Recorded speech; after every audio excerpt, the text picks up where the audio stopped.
Vas-y. We go? Oui. Ouais. Ok, ben merci à tous d'être là, à l'initiative de notre ami Stéphane, et merci Sandra aussi, parce que je sais que tu as beaucoup d'amis dans le monde de l'art contemporain et l'art en général. Un peu moins en ce moment. En ce moment, beaucoup. Et alors, moi je ne vis pas en France, mais j'ai la chance de côtoyer Sandra depuis très longtemps, et plus particulièrement depuis 1 an et demi. On se parle... Depuis les 7 octobre. Ah oui, le 7 octobre, voilà, c'est ça. On se parle pas mal, on échange pas mal, on a des objectifs communs qu'on essaye de mettre en place et de réussir surtout. Je vais vous présenter nos deux amis. Zadnanski, notre artiste qui nous reçoit. Merci beaucoup à... C'est Valérie qui nous reçoit. On est chez Valérie. Merci beaucoup Maltaver. Valérie. Merci Valérie. Vraiment, c'est impressionnant, je suis impressionné, c'est très beau. Merci. Ça me rappelle un lieu magnifique que peut-être Jacques connaît, un lieu très japonisant, je ne sais plus, dans le 14e arrondissement. Tu te souviens de ça, que là tu l'as visité, d'un célèbre architecte. Le nom m'échappe, mais je vais retrouver. C'est magnifique. Donc Stéphane est connu comme écrivain, auteur de plusieurs romans et essais parus chez Gallimard, Fayard et Seuil, et il s'intéresse depuis toujours au rapport entre le texte et l'image. À partir de 2014, il déplace sa réflexion dans l'univers des arts plastiques. Ça me fait beaucoup plaisir parce que vous allez voir un petit peu le résultat. Et il crée une série, tu m'arrêtes si je me suis trompé, qui s'appelle Rare, c'est ça? Immense roman graphique calligraphié à la main en une centaine d'œuvres à base de dessins, peintures, sculptures, photos, vidéos, qui a été exposé en 2016 à la galerie Éric Dupont, avec qui tu collabores encore ou... Oui, ouais, ça va. pas sur ce projet-là, mais... Pas sur ce projet-là. Dans Art Press, en 2016, Dominique Baquet, elle n'est pas là, Myriam? Non, Myriam Salon n'est pas là, mais elle connaît bien Dominique Baquet. Zadnanski interroge, elle écrit ça dans Art Press. Zadnanski interroge le rapport entre texte et image. À partir de quand la lettre fait-elle image? La graphie devient dessin. On pense au calligramme d'Apollinaire. À jamais un coup de dé n'abolira le hasard de Mallarmé, mais aussi et plus lointainement un très grand artiste qui s'appelle Cy Twombly. À partir de 2017, Stéphane inaugure ses calligraphies abstraites où le texte n'est plus discernable, et on verra dans le portrait de Sandra tout à l'heure. 12 nouvelles de lui, calligraphiées à la main, sont exposées en janvier 2018 à la galerie Modernisme de San Francisco, qui, elle, donc soutient le dernier projet de Stéphane maintenant. À partir de 2017, non, ça je vous l'ai dit, et enfin le Journal des Arts résume: son art questionne le voir, l'écrire, le lire et l'illisible. Je vous dirai pourquoi tout à l'heure, ça m'a un peu interpellé lors de notre premier entretien. Ces œuvres sont ainsi constituées de textes structurés écrits à la main, dont le sens se dissimule au cœur de la graphie même. Sandra, Luliez. Non, Égédius. Égédius, pardon. Et franco-brésilienne, elle a du caractère quand même. Non, Pas du tout. non. Me donner les noms de mon ex-mari que je déteste, Exactement. dont je suis séparée depuis Sandra 2002, ça va. Égédius est franco-brésilienne. Tout est dans le tableau. Ceux qui Tout est diront, là. tout est dans le tableau. Ben tiens, tu vas Tous les détails sont dans le Tout est tableau. là. Tu vas nous lire l'extrait, on saura mieux. Et collectionneuse bien connue d'art contemporain et mécène, fondatrice de Sam Art Projects, passionnée de voyage, c'est une vraie globe-trotteuse. On peut suivre en live ses voyages sur son compte Instagram. Moi, je le lis tous les jours, donc il y en a tous les jours, toute la journée. Donc, même si vous en ratez, vous en avez d'autres. Son compte Instagram, 146 000 followers quand même, on peut qualifier d'influenceuse. Elle se qualifie sur cet Instagram de travel addict et de proud zionist. Ce qui lui a tiré les foudres de certains antisionistes et antisémites. Elle est bien connue pour son son franc-parler, vous avez remarqué, elle m'a tout de suite repris, et n'a pas hésité à démissionner de manière fracassante des Amis du Palais de Tokyo, suite à une exposition controversée sur la Palestine. Je la laisserai commenter si elle a envie de parler de cet événement. Mais c'est la grande collectionneuse d'art que nous sommes venus écouter ce soir. Bon, alors la petite anecdote, c'est que j'ai connu Stéphane il y a un peu moins d'un an. Un ami, Sébastien Hadjiman, qui vit avec moi en Israël, je ne sais pas, pour ceux qui ne me connaissent pas bien, je vis en Israël depuis 10 ans, m'appelle pour me demander comment je pourrais aider son cousin artiste à faire connaître sa nouvelle série. Je dois avouer que j'étais un peu circonspect à l'idée, car on me demande régulièrement comment je pourrais aider tel ou tel artiste à exposer. Souvent on me demande des conseils sur le street art, mais bon, Jacques me connaît bien et je pense que mon expertise elle est plus vers l'art conceptuel. J'accepte cette réunion en Zoom. J'avoue qu'au fur et à mesure qu'il décrivait son projet, je buvais ses paroles. Son concept était tellement proche de mes centres d'intérêt que nous sommes rentrés dans une discussion passionnée. Nous sommes rentrés dans une discussion passionnée sur l'image et sa relation au texte et bien sûr le portrait si cher à de nombreux artistes. J'ai tout de suite donc compris que cette nouvelle série ferait date. Alors venons-en à nos invités, on va commencer un petit peu à comprendre cette nouvelle série. Stéphane, lors de nos quelques entretiens, tu m'as dit, je te cite, « Il serait souhaitable que l'univers saturé d'images laissât sa place au royaume impalpable des mots. J'aimerais que tu nous en dises plus, car ces sujets traversent ton travail littéraire et artistique depuis longtemps. » C'est vrai. Peut-être que le mieux, c'est que je commence par la fin. J'avais prévu de...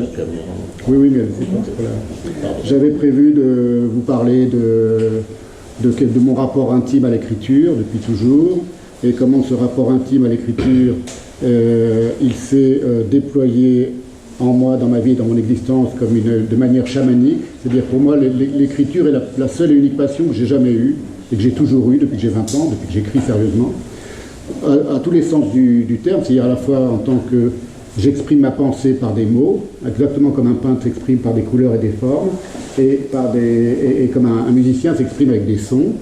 Et ça, c'est une première chose, mais surtout, j'ai toujours été passionné et fasciné par le geste de l'écriture, par la gestualité concrète, physiologique, physique de l'écriture. C'est-à-dire que c'est une question dont j'ai traité dans beaucoup de mes livres, et que maintenant j'incarne dans mes tableaux, c'est qu'est-ce qui se passe entre la pensée, le cerveau, le corps, la main, le sang, et la main qui trace des traits, qu'on appelle des lettres et des mots, sur une page avec de l'encre.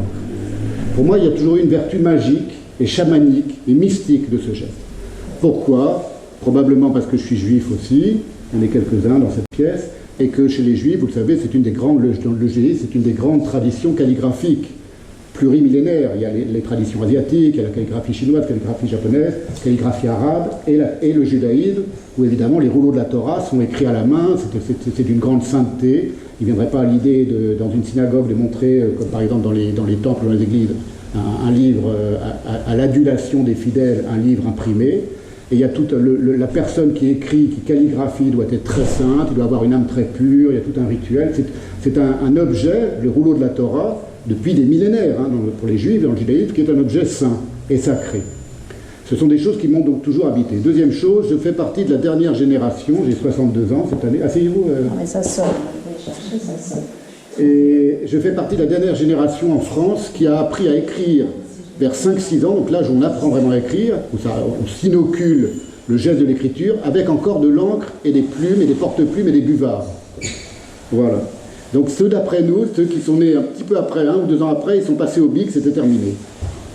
Et donc, ça m'a mis immédiatement en résonance, si vous voulez, quand je lisais les écrivains, quand je lisais Baudelaire qui expliquait que le jour où il est passé dans sa correspondance de la plume d'oie à la plume en fer, c'était la première fois Baudelaire, donc il est mort en 1850, donc il avait écrit toute sa jeunesse avec une plume d'oie, et puis un jour il est passé aux premières plumes en fer, et il explique que pour lui c'était comme marcher avec des sabots sur des pavés, tellement c'était inconfortable.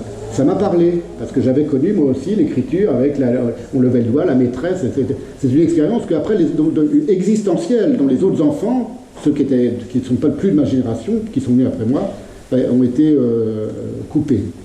Quand Kafka raconte ensuite, lui, il découvre la machine à écrire, donc il écrivait à la main, comme tout le monde, il découvre la machine à écrire et il découvre le fait que comme dit Heidegger, c'est pas un hasard si on dit taper à la machine. On ne dit pas taper quand on écrit à la main. Et lui, il dit... Donc, si vous voulez, dans tous les textes des écrivains que je lisais et que j'adorais, il y avait cette expérience de la physiologie d'écriture qui m'a toujours habité et qui m'a toujours parlé. Deuxième chose, et vous allez voir, tout ce que je suis en train de vous dire, ça permet de comprendre comment j'en suis arrivé à ces portraits-là, à ces portraits d'âme, c'est-à-dire que je représente l'âme de gens qui se confient à moi. Il y en a deux pour l'instant. Le rouge qui est là-bas, c'est celui de mon père, qui m'a confié toute sa vie et que j'ai peint en rouge, et celui que j'ai calligraphié en rouge, et celui de Sandra qui sort de l'atelier, il n'est pas encore marouflé et tout ça, il est tout frais. C'est la vie et l'âme intime de Sandra.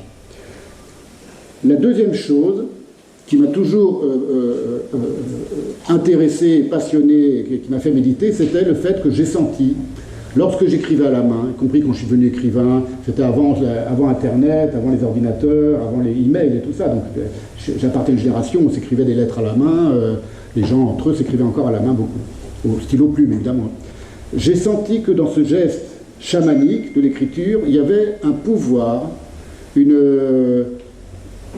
un magnétisme, si vous voulez, le fait de fabriquer des mondes avec des mots, parce que c'est ça le travail de l'écrivain. Là, je parle à partir du moment où, à partir de 20 ans, j'ai décidé d'être sérieusement écrivain, et que cette manière de fabriquer, de créer des mondes grâce aux mots, et par la manipulation des mots, avec tout ce processus qui va de la pensée à la main et de l'encre sur la page, c'était extraordinairement subversif. Et c'était quelque chose qui était en porte-à-faux avec ce que j'ai vécu aussi par ma génération, qu'on a tous vécu, c'est l'arrivée des écrans. L'arrivée du déferlement des images, de la cybernétique, et du fait que ça envahit toutes nos vies et que ça ravage toutes nos vies. Tous ceux qui ont ici un ou une adolescente qui est toute la journée sur TikTok, moi c'est mon cas, elle a 15 ans, on voit les effets, si vous voulez, très nocifs de cette nouvelle civilisation. C'est une bascule civilisationnelle qui est en train d'arriver depuis 10, 15, 20 ans, et j'y ai assisté. Et j'ai senti que le geste de l'écriture à la main, et tout ce que ça représentait pour moi, avec toute cette importance plurimillénaire de chamanisme, de magie de l'écriture que je sentais en moi quand j'écrivais, n'était pas fait l'un pour l'autre.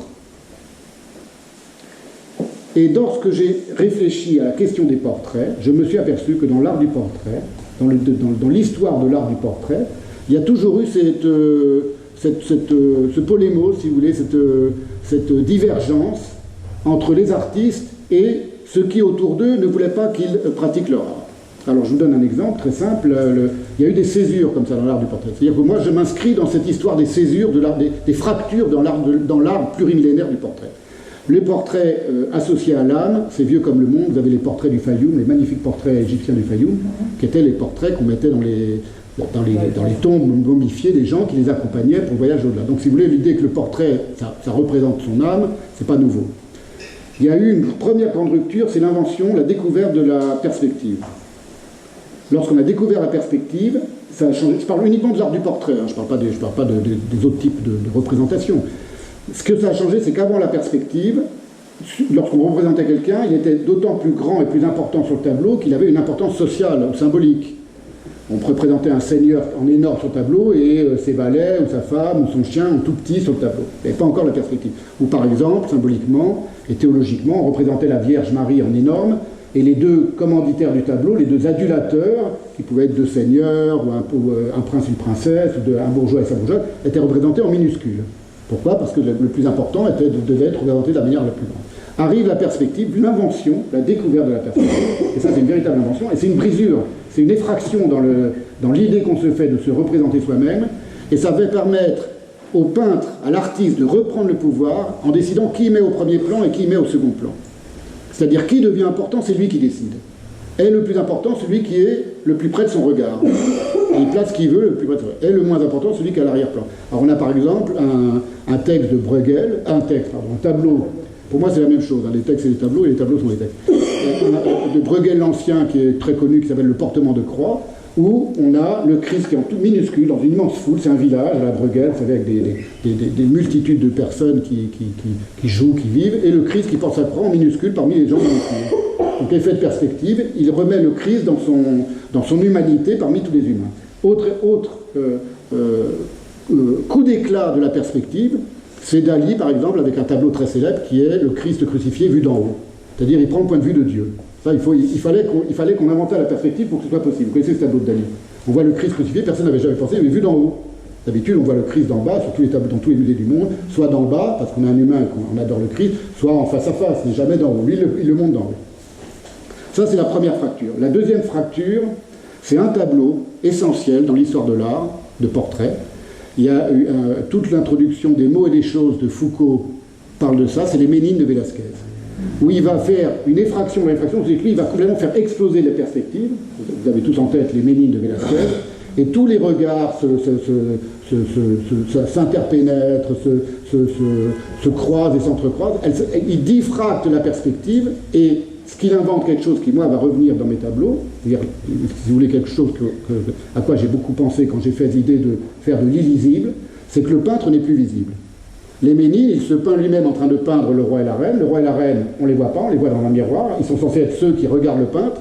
Donc le spectateur du tableau, il y a des pages et des pages fabuleuses de Foucault là-dessus. Bon, vous voyez le tableau, c'est pour vous dire que c'est une seconde effraction dans l'histoire des effractions de l'art du portrait.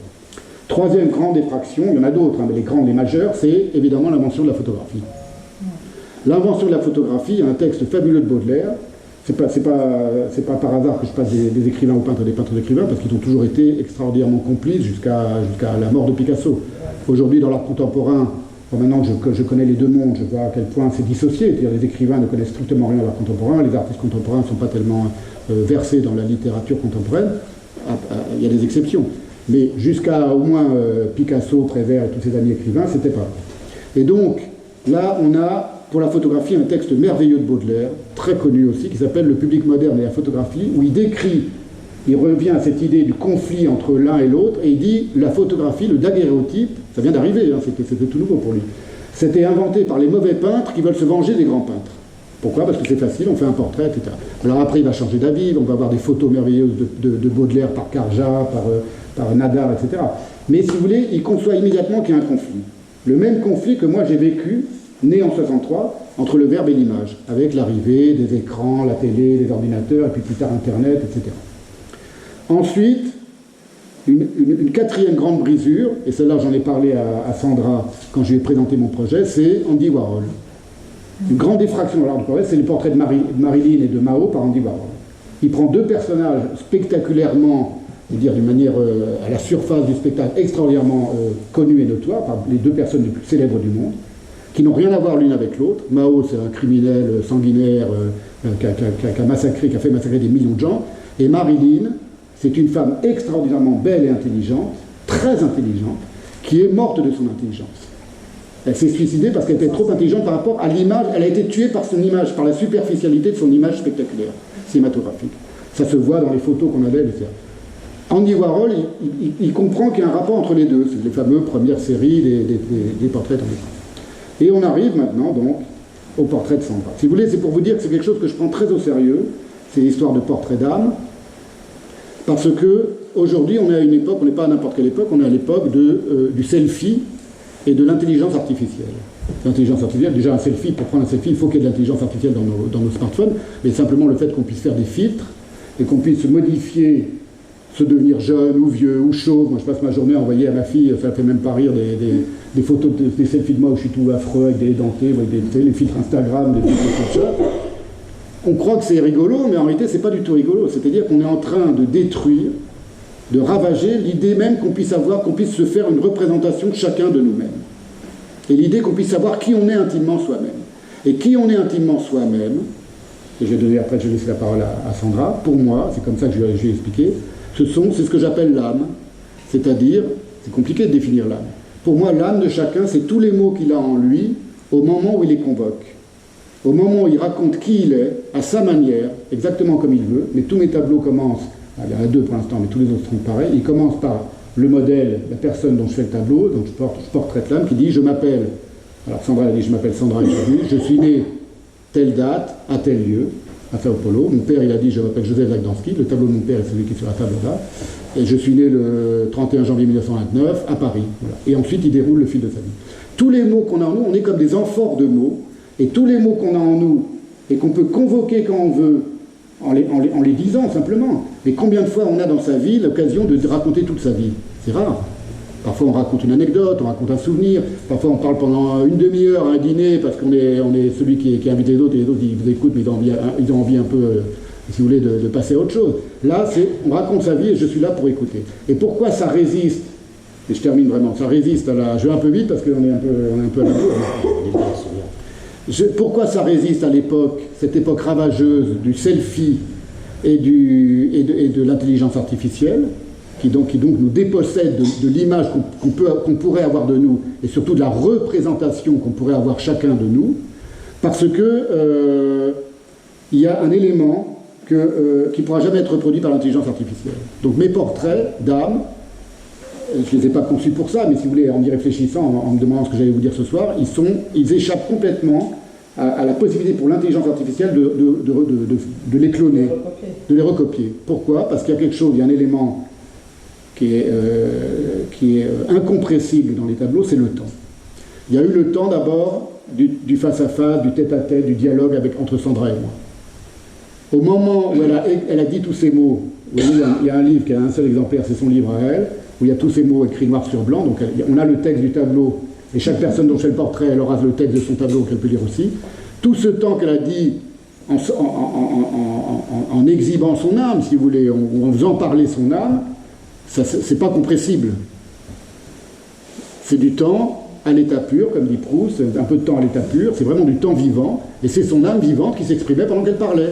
Alors il y avait des interruptions, il y avait ses enfants qui venaient, il y avait des trucs, il y avait des machins, elle racontait un souvenir, des fois je lui posais une question, et comme vous l'avez compris, je fais partie aussi du tableau, puisque Sandra et moi on se connaît depuis très longtemps, et qu'on a eu dans une autre vie, c'est mon ex. Voilà. Je cherchais comment le dire de manière intellectuelle, mais bon. J'allais dire, on s'est beaucoup aimé, on s'aime toujours beaucoup, et donc je fais partie du tableau aussi, donc c'est un peu celui de mon père, dont j'en fais partie. Hein, oui, je rougis. Elle dit je rougis. Enfin voilà, donc c'était pour vous dire, il y a la temporalité du dialogue du modèle, ce que j'appelle les séances de pause, et après il y a toute la temporalité de moi qui écris à la main, et ça c'est pareil, c'est incompressible. Et le temps, c'est l'élément fondamental des écrivains, de l'écriture. On a tous entendu parler de Marcel Proust. Donc si vous voulez, ce sont des choses qui restent très subversives, et depuis mon enfance, où j'ai senti cette vertu mystique de l'écriture à la main, et aujourd'hui où je fais des portraits d'âme à la main, d'une certaine manière, je suis resté le même, c'est-à-dire un enfant qui joue avec le temps. Voilà. C'est incroyable d'écouter Excusez-moi, je parle un peu vite. Non, mais c'est vachement bien. Parce qu'on est tous pressés, qu'on a commencé. Je peux te dire que rares sont les artistes qui arrivent à aller si loin dans cette démarche, et je pense que c'est ton côté très littéraire qui fait que tu arrives à exprimer avec beaucoup de sensibilité. Moi, écoute, c'est le résultat de 30 ans de réflexion sur ces questions. J'avais une ou deux autres questions, mais tu as répondu sans que je te les pose. Mais je voudrais juste, avant de passer à Sandra, revenir sur un point. Tu as parlé de plusieurs brisures dans le portrait, tu t'es arrêté à Warhol, mais de mémoire, on a eu une conversation ensemble sur des approches plus contemporaines de ces 20 ou 30 dernières années, pour ne citer comme Kawara, Boltanski. Moi, je t'avais parlé des portraits de Félix González Torres, qui m'avait... voilà. Tu peux peut-être dire s'il y a vraiment quelque chose d'important, ou bien sûr, vraiment après là, Warhol... J'ai pris 4 étapes majeures dans l'histoire de... Mais d'une certaine manière, chaque artiste, et c'est vrai aussi les écrivains, ils cherchent à faire cette effraction. Quand je dis des effractions, des fractures dans l'art du portrait, c'est ce que cherche à faire tout artiste. Et pareil en littérature. Si vous faites un roman moi, c'est pour ça que j'ai arrêté de faire des romans de manière commerciale, parce que je voyais mes romans dans lesquels j'avais mis tout mon sang, et toute ma vie, et toute ma chair, et toute mon âme, se retrouver comme des petits à côté, même quand c'était chez Gallimard, donc chez des éditeurs prestigieux, au seuil, dans une librairie, comme des petits cercueils de mots, avec le roman d'un tel ou d'un tel, qui me semblait tellement médiocre, mais qui faisait partie du même éditeur que moi, donc comme des petits cercueils, des cimetières de mots. Pour moi, les librairies, c'était des cimetières de mots. Après 30 ans de publication, évidemment, la première fois que ça m'est arrivé, j'ai vu un de mes livres dans une librairie, j'étais fou de joie. Et bon, arrivé à un certain âge. Et donc j'ai décidé que ça suffisait. Et c'est là que je suis passé à Rare, à ce projet de Rare. D'ailleurs, Jacques, il est où, Jacques? Jacques Salomon, il est parti. Il a acheté le premier tableau. Sandra, elle a aussi acquis un des tableaux de cette première série-là. Avec des pattes. avec des pattes. C'était un texte, vous savez, c'était les pattes alphabet, donc c'était un texte, hein, c'était une œuvre texte en 100 œuvres d'art qui racontait ce que je viens de vous raconter, d'ailleurs, qui racontait pourquoi je suis passé de l'écriture à l'art.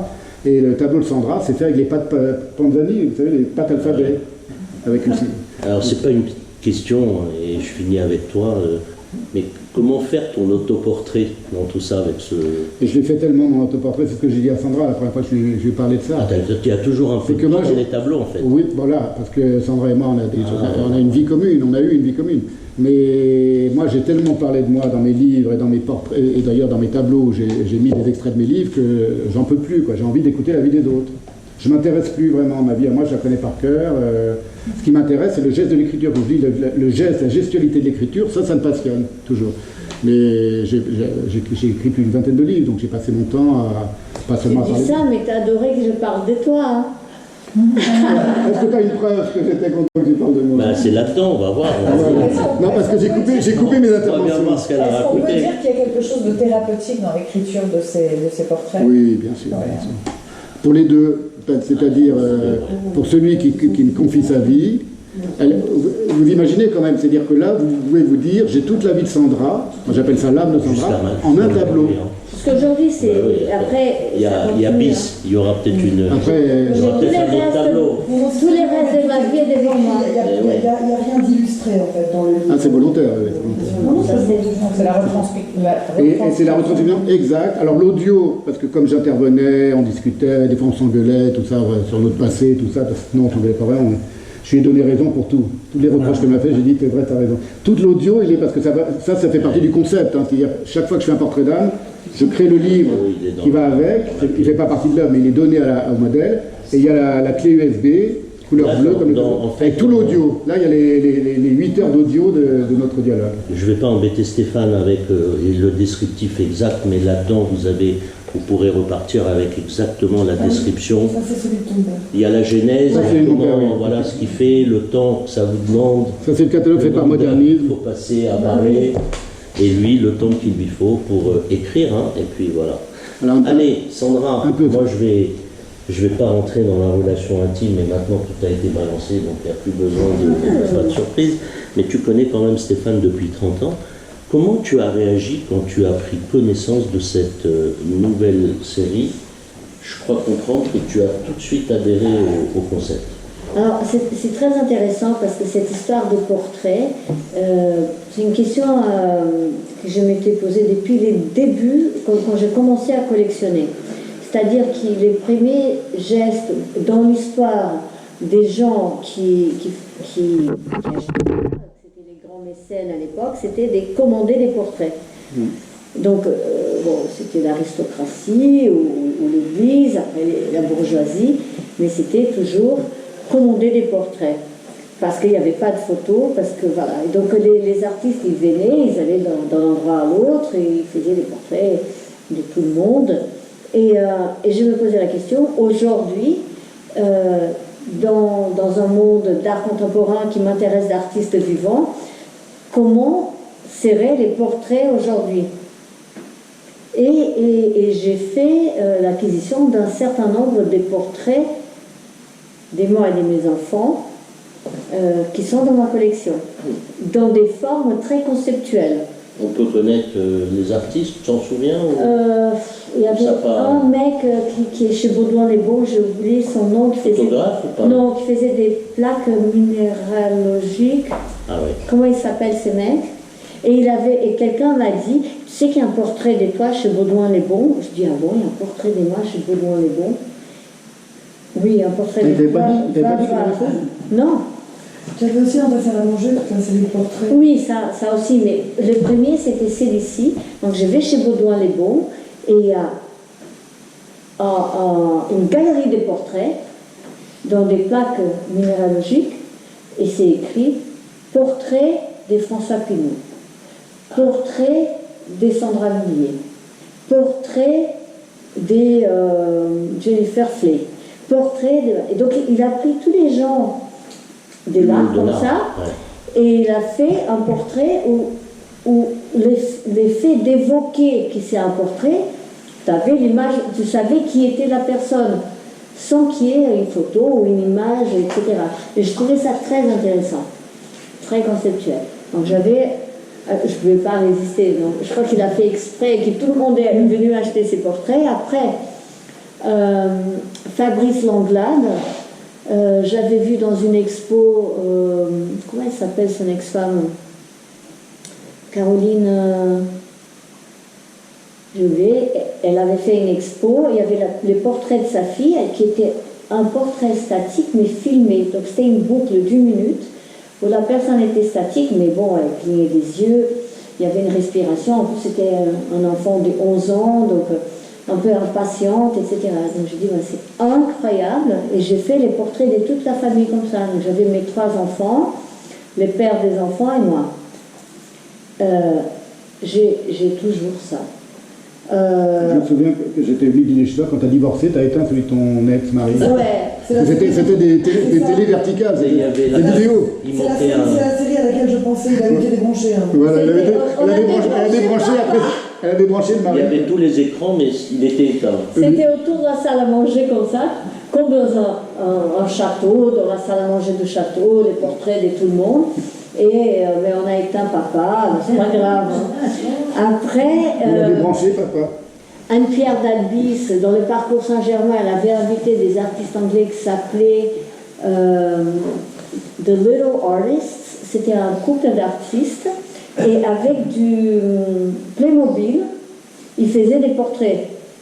Donc tu pouvais avoir ton portrait en Playmobil. On a fait pour les musées de Tel Aviv avec Jacqueline Friedman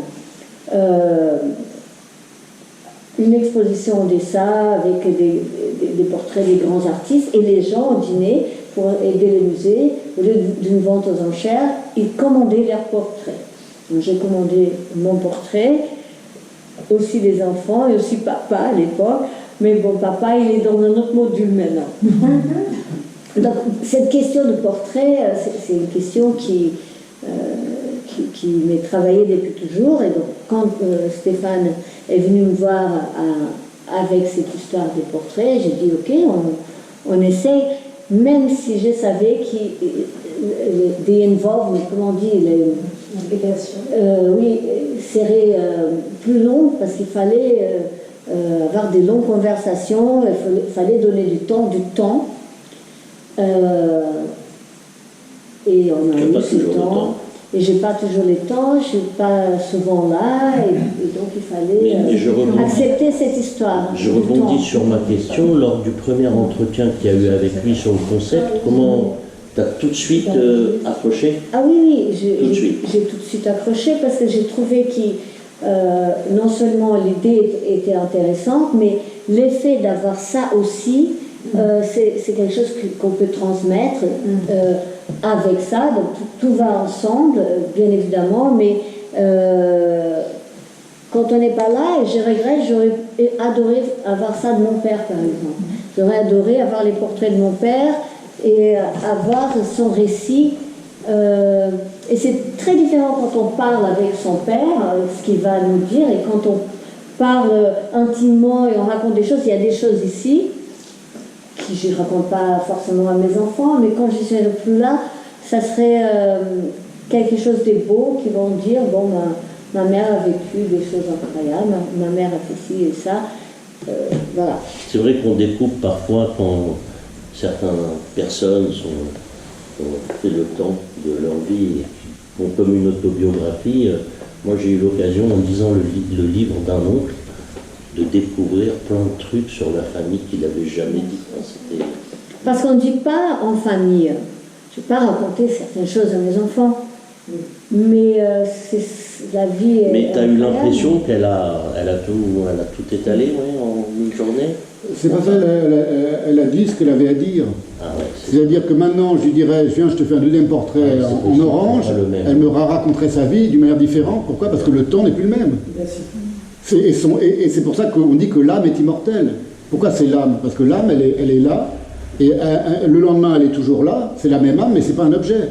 Elle a vécu d'autres choses, elle se souvient d'autres choses, donc évidemment, donc si vous voulez, c'est un moment unique qui a été capté par l'écriture. Et il n'y a que par l'écriture que ça peut être capté. C'est capté en audio, c'est capté par l'imprimerie, mais la véritable captation ou représentation chamanique, comme je dis, c'est-à-dire magique, mystique de l'âme du récit de Sandra, c'est ça. Tu as d'autres choses à nous raconter sur cette expérience que tu as vécue de ce tableau, ou j'ai une dernière question à te poser? Vas-y. Hein? Et après, on aura peut-être des questions pour tout le monde. Écoute, moi, je suis très curieux. Alors, tu as immortalisé ta vie dans ce portrait jusqu'à aujourd'hui, hein, bien sûr. Oui. Peux-tu nous lire un passage de ces nombreuses heures, peut-être quelques mots de ton âme que tu gardes le plus en mémoire, si tu arrives à les retrouver? Mais je ne vais jamais les trouver. Parce que Peut-être qu'il peut t'aider. Si tu lui dis une Il va indication à prendre un l'oreille. truc ultra porno, là. Il y a un passage que j'adore. T'as tes lunettes pour le lire ou pas? C'est quand sa mère et son père se sont rencontrés, ils sont tombés très amoureux l'un de l'autre. Ah, Et sa mère est allée rejoindre son père. C'était où? En Allemagne, c'est ça? En Non, Allemagne. au Brésil, quand elle est arrivée au Brésil après lui. Puisqu'ils étaient. D'abord, ils sont tous partis au Brésil, et après, elle est allée faire son... Et sa mère, qui était aussi la cousine germaine de son père. Non, pas Germaine. Issue de Germain, pardon, issue de Germain. Elle explique pas mal de choses. C'est pas. Non, mais c'est Cousine ça. germaine. Cousine. Il Et. n'y a rien de mal, moi je Non, suis marié mais- avec une cousine, c'est pas grave. Hein. Ouais, moi je suis marié avec ma sœur. C'est les C'est ça, oui. Et donc sa mère arrive au Brésil, elle rejoint son cousin issu de Germain, Georges. Sa mère m'a dit, ah ça il faut que je vous en dise parce que sinon je vais partir. Quand je dis que j'ai mis le temps, c'est vraiment un dialogue d'âme à âme. C'est-à-dire que c'est illisible, il y a des mots qui transparaissent. À un moment, il y a le prénom Madeleine qui apparaît, qui était le prénom de la mère de Sandra, dont elle m'a beaucoup parlé. Elle va lire un petit passage de la jeunesse de sa mère. Sa mère est morte quand il avait 4 ans. 4 ans. Et Madeleine est le nom de la fille de Sandra. Et à un moment, elle parlait de sa fille, donc à la fin du tableau, elle raconte la vérité de tout ça. Et j'ai fait en sorte que Madeleine, on puisse le retrouver. Donc il y a que moi qui sais, on le sait. Mais là, j'ai fait attention, si vous voulez, c'est ma touche à moi pour faire transparaître le nom. Je sais qu'il est sur l'Amérique, et il est très délicat. Vous voyez, on voit le M, le A. Il faut vraiment bien le regarder, mais il est là. Je sais qu'il est là. Si vous me demandez où est-ce que c'est la rencontre de la mère et du père, j'ai incapable de le dire. Non, mais il faut le voir de très près, il faut voir avec une œil. Le M est là. A, de l'M. Vous voyez? J'ai fait exprès, j'ai pris une différente, et je me dis celui-là, il va clignoter toute sa vie parce qu'il est là. Je l'ai fait, il y a d'autres prénoms, il y a tous ses enfants, et tout ça, mais je suis incapable de les retrouver. Celui-là, je me dis, rappelle-toi de le mettre là, comme ça tu me montreras le droit. Et pourquoi tu mets en évidence des mots là, la mairie? Ça, c'est la composition du tableau. C'est-à-dire, au moment où je l'écris, je prends des encres différentes, des peintures différentes, je rajoute un peu de couleur. Elle m'a dit, je veux bleu. Donc j'ai fait bleu, c'est la couleur primordiale. Sur le bleu. Et la rencontre entre ta mère et alors, vous allez voir, parce que j'ai gardé le texte. Avec le sac. Ouais, c'est pour le sac. Le texte, c'est la voix de Sandra. C'est pas réécrit. Un plan global pour ton sac. Mais bon, voilà. Non, c'était pour Israël, mais bon, c'est pas grave. Voilà. Mais peut-être que ça, c'est pour Israël aussi. Ouais, les sacs, c'est les enfants. Et alors, tu nous trouves Oui, ça y est. 1951, quand je suis Tu as les arrivé. lunettes? Non, j'ai pas besoin. Il faut juste que je trouve. C'est au début, puisque son père et sa mère sont tombés amoureux. Et sa mère vient le rejoindre au Brésil. Et il y a une femme qui est déjà. Il a une nouvelle petite amie, le Georges. Que j'ai connu, j'ai bien connu le père de. Enfin, j'ai un peu connu le père. Ma cousine et mon cousin sont là. Ah oui. Voilà. Qui savent beaucoup sur tout ça.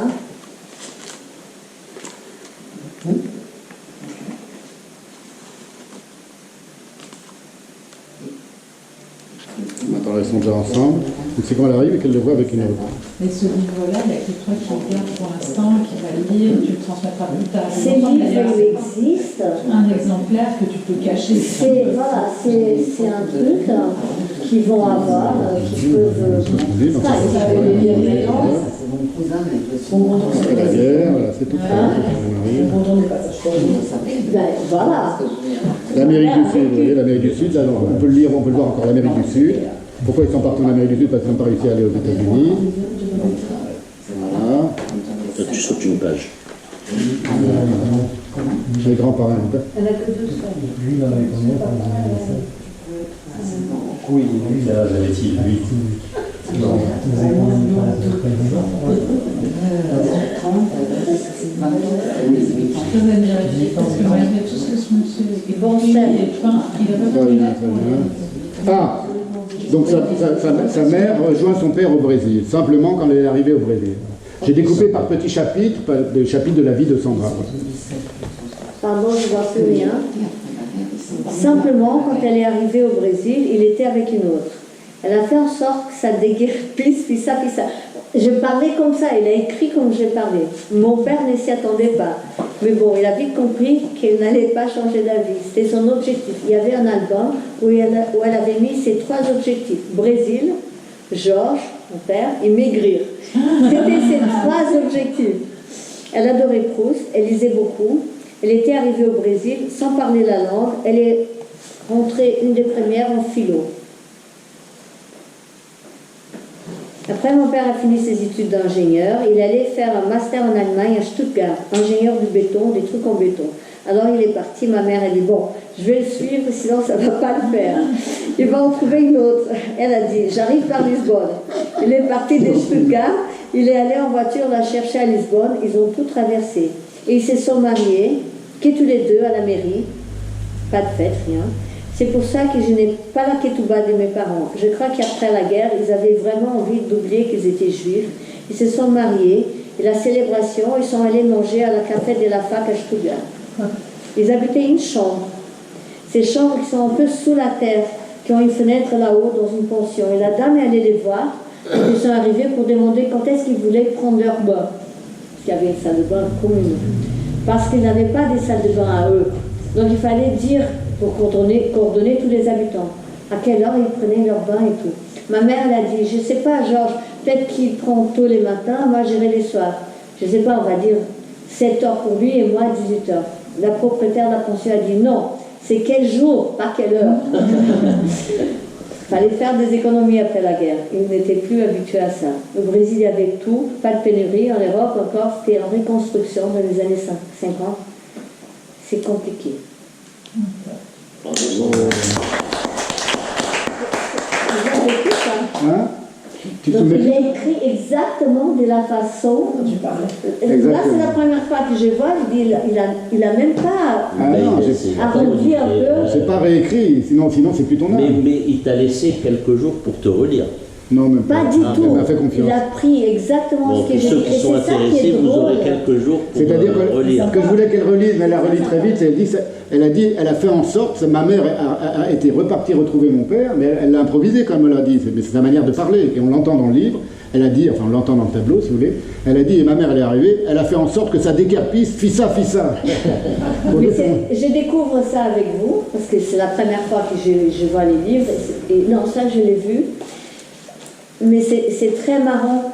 C'est très marrant cette histoire parce que je pensais en tant qu'écrivain, il prend mon récit, il écrit à sa manière. Pas du tout. Donc c'est vraiment un portrait d'âme et il va capter. Et mes enfants, s'ils lisent ça, ils vont reconnaître exactement leur mère. Bien sûr. On t'entend parler quand on le lit. On t'entend parler. On m'entend parler. C'est volontaire. Mon père, c'est pareil. Avec mes fautes de français, les masculins qui deviennent féminins. Non, ça j'ai changé un peu. Ça j'ai un petit peu, j'ai corrigé. Non, les fautes de Ça, français. c'est la caractéristique totale. Ouais, je vais dire. je vais corriger les grosses. Une arbre, Ouais, parce qu'en non. portugais, c'est arbre, c'est féminin. Et j'ai gardé les brésilianismes de Sandra de manière par sinon ça n'a aucun intérêt, c'est plus son âme, vous voyez. Je m'appelle Sandra Egedus, je suis née à São Paulo, au Brésil, le 13 août 1964.